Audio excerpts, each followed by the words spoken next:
Well, hello everybody and welcome back to the channel, friends. It's time to continue our early exploration of the DC Cinematic Universe, brought to us by Peter Safran and James Gunn. We'll be watching Creature Commandos Season 1, Episode 3, Cheers to the Tin Man. Certainly sounds like a GI robot-centric episode, fingers crossed. Before we get started, friends, if you could do me a favor and hit that like button, smash that subscribe, ring that bell for notifications. It greatly helps out a small channel, and it allows me to alert you next time we go live. And of course, if there's anything that we do, Creature Commandos included, that you would like early or in its full-length format, the link to our Patreon is in the description. But my friends, that is then, this is now, and now it's time to learn more about the DC Cinematic Universe at large and more focused on the Creature Commandos as we watch Season 1, Episode 3, Cheers to the Tin Man. Prepare to engage maximum warp reaction, and away we go!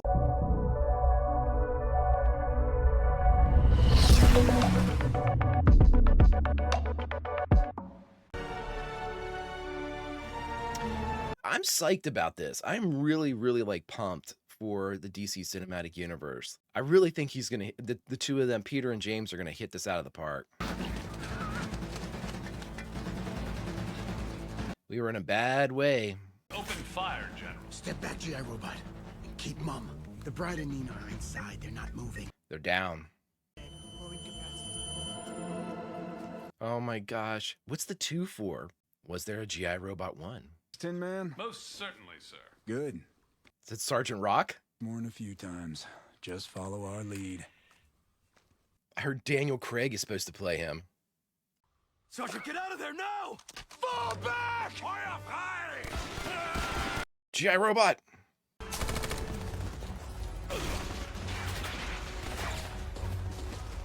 Get in there, GI Robot. Uh-oh. The swastikas. Sergeant, get down! Hit the dirt!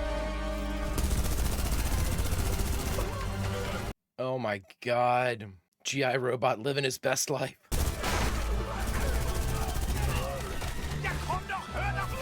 He talked about the forced thing too, didn't he? Oh god.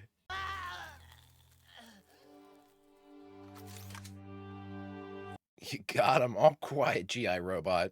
Never seen anything like that. I don't give a hoot if he's metal. He's forever a brother of every man in easy company. Cheers To the tin. Cheers to the Tin Man. Look how happy he looks.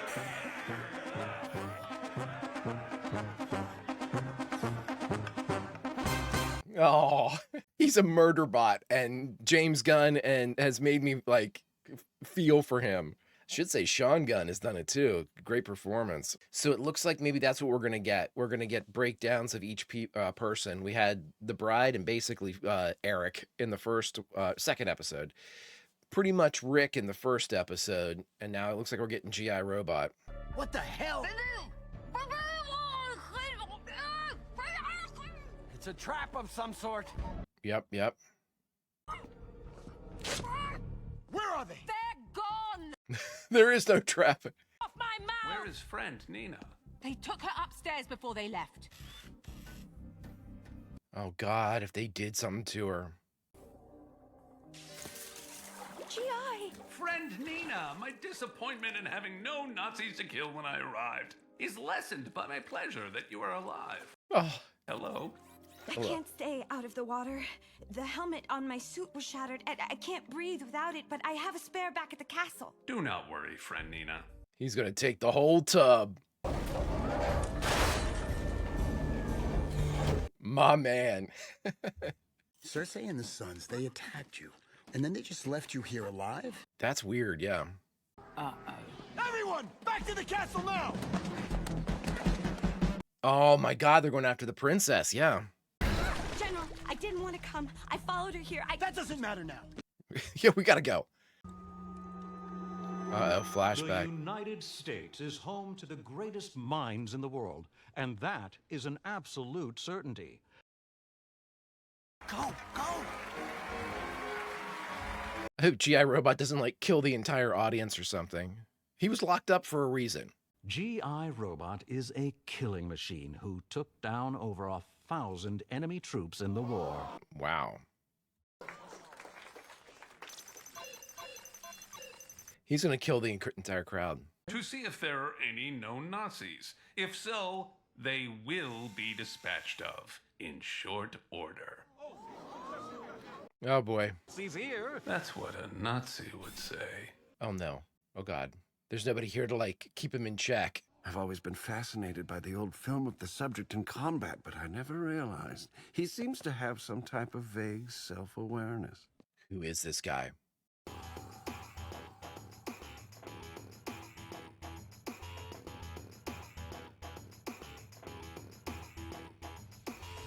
You're awful preoccupied with Nazis. I was created with the sole mandate to kill Nazis and their allies. But do you want to kill Nazis? What I want is irrelevant. Right. Someday, I'd like to be reunited and see my boys. Your boys? The boys of Easy Company, sir. The war was 20 years ago. Sergeant Frank Rock, Bulldozer. Little Sure Shot, Wild Man. Canary, Four Eyes, Bogman. His friends, his family. You are going to help me a great deal. To murder Nazis? No, but studying you will help me create the next wave of automaton. There's some of our hints, friends. There's some of our hints.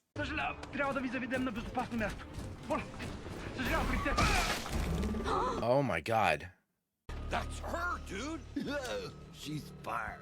Get her. How do these fuckers, like, these buffoons? Cersei's who you gotta worry about. Well, you gotta worry about all these guys, but... Kill her. I mean, yeah, but you know, might be a shame not to have a little taste first. Oh! That's not gonna hold him. Rick should just get here and be like, Nazis. We're going right through him. Oh my God. Oh, here we go. Shish kebab. Jesus. GI Robot? So for the last 10 years or so, it's been in the hands of collectors like you. May not be that helpful in a battle no more, but je ne sais quoi to any military collection like yours, Sam.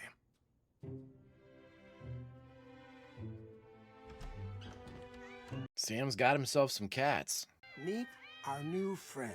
I know that voice. Here it is, GI. My pride and joy. He's gonna see pictures of Sergeant Rock. Watch. He is not a civilian. It's been hell trying to get that rust out of your joints, you know. Might as well take some precautions so your metal don't get messed up no more. Oh, it's Michael Rooker. That's who it is. You're a good friend, boy. Cheers for the Tin Man. Absolutely. Cheers for the Tin Man. Hell yeah. Oh, just remembers his buddies, the boys. Don't worry, that chokes me up. Everything chokes me up nowadays. I'm too effing old. Glad to have you, GI. Glad to have a metal fist in the fight for what's right.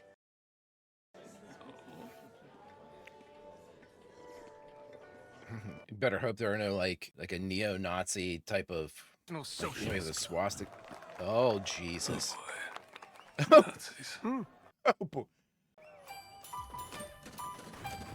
He killed them all. Are these Nazis, General? Yes. Yeah, GI. These are Nazis. Coin-operated boy. Get ready to die, Nazis!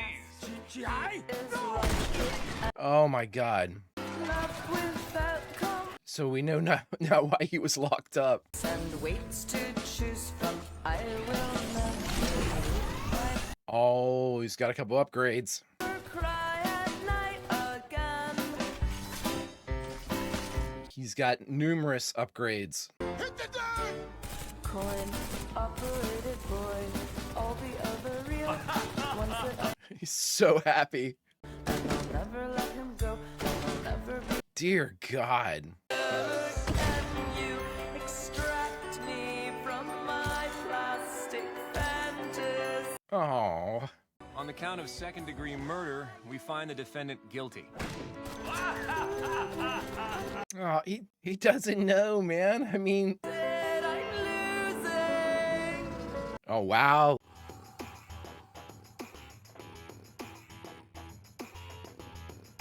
I mean, technically, when he runs out of gas, that's it, right?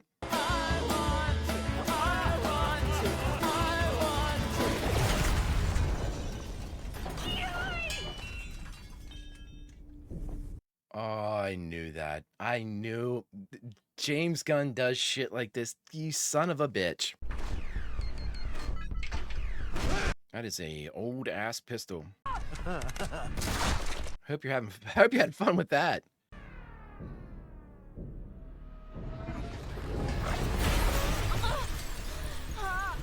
Oh boy. Is she trying to kill the princess or? She's not gonna last real long here.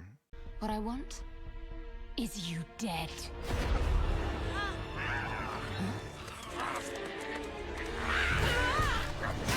Wow, Weasel. Jesus, Weasel. I always love a good barbecue.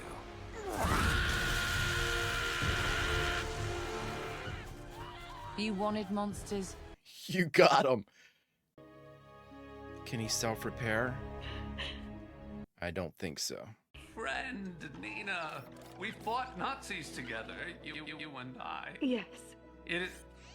Oh, what a beautiful day. Cheers for the timber. Oh, man. You don't understand what you've done! You've doomed the world! Oh my God! Woo!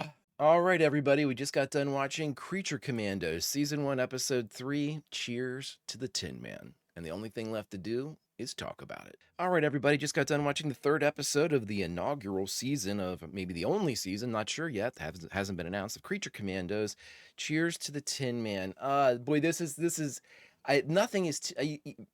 I would never be so disrespectful as to say something is typical of a writer, because that's not true. James Gunn is very capable of surprising at any bounds, but this is the same type of like emotional hit he likes.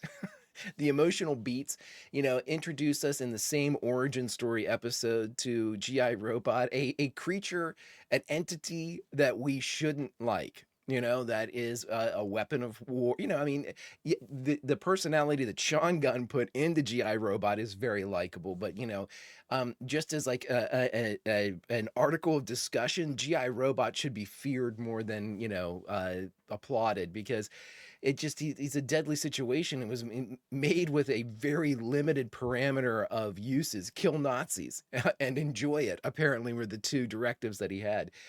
But to give us that, here's the backstory.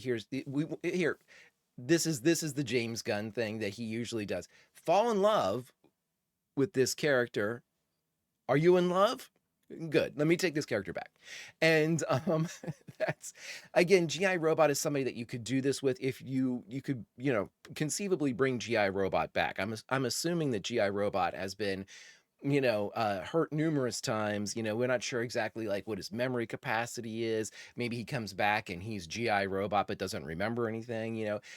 If you're going to do it to a character that you want the shock value for, but eventually you can kind of rationalize bringing them back, G.I. Robot's the one to do it with. The rest of them, if they're gone, they're gone. I mean, I guess maybe with the exception of the bride. I mean, conceivably, you could have the bride die and then, get reanimated again. I don't know how any of that works, but I mean, I guess it might not just be the kind of the theater G.I. Robot for this type of play, but again, I really love the way, and a lot of you have already said that, James Gunn has a way of making us the kind of the peripheral, the unloved characters, the B and C list characters, and really juice them up. And you know what? The cool thing about what he does is it's not like he makes them cooler by giving them cooler powers or anything like that.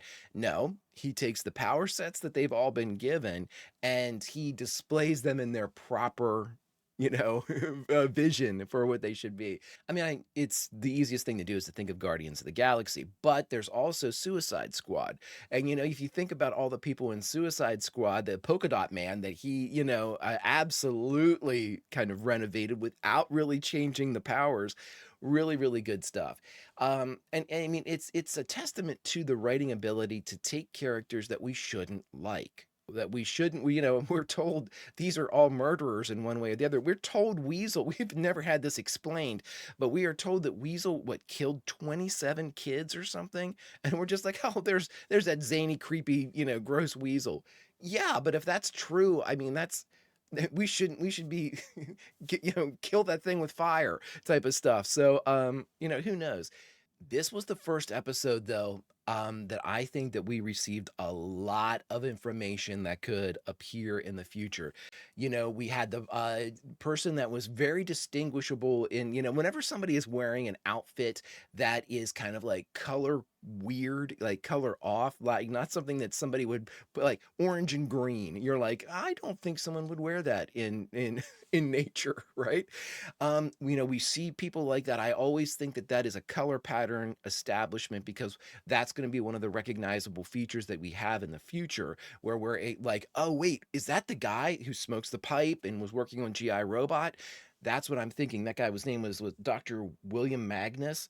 That's what we want to see. I mean, that certainly sounds like a name that should pop up again. I thought I remember Dr. Magnus being something, but I might be wrong about that. Like I said, my knowledge of DC begins to really dilute as soon as I leave like Batman.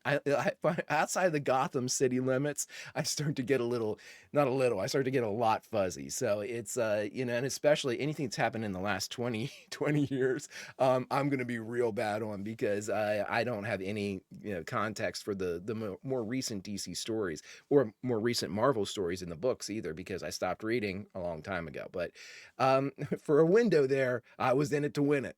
But we had that. We had whenever GI Robot was being led into jail, there were several indications of like criminals, creatures, monsters that I have never noticed before, like like the centipede type of creature. Then we had the creature that looked like it was almost like a chimera, like with like the different parts coming off of him. I don't know those kids. They didn't.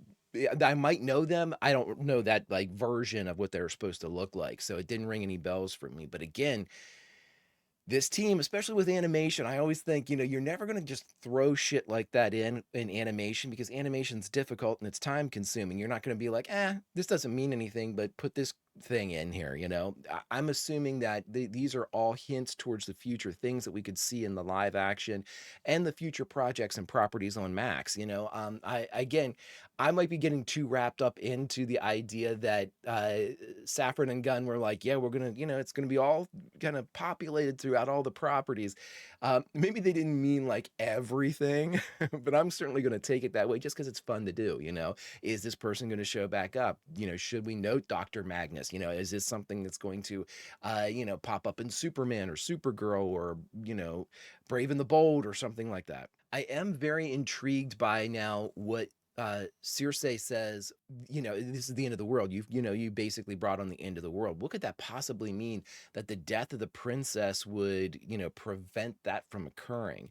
The princess definitely has more going on than what she's letting on, but at the same time, she obviously didn't display any powers or any ability to defend herself. She had no idea that, she could have potentially been saved by the Creature Commandos. So, if she had certain powers or abilities or, was kind of hiding in plain sight type of stuff, she would have used them against Circe. So, I mean, she wouldn't have sat there and just let her beat the shit out of her and potentially kill her. She would have popped her powers or whatever. I mean, I can only assume. And if that's the case, then it must be something that she can do politically, or maybe Circe has some type of like future knowledge, some oracle type divination type of stuff that she's going to do something in her quest to kind of modernize her country, that, promotes or does something in the future that leads to a series of events. That's what I'm thinking it might more likely be. She's going to eventually, she's stated, if we're taking her at face value, the princess, her objective has been that once she is, once her mom dies or once the queen dies, she will take over. And when she takes over, her wish and desire is to align more with the West, to, bring her country into the modern age, to kind of, promote trade, promote everything. And if that's the case, obviously there is enough of a desire there where, we had Waller send over the Creature Commandos to protect her, so that she's obviously, the country and everything is a valuable enough asset that, you would send a team of any kind in there.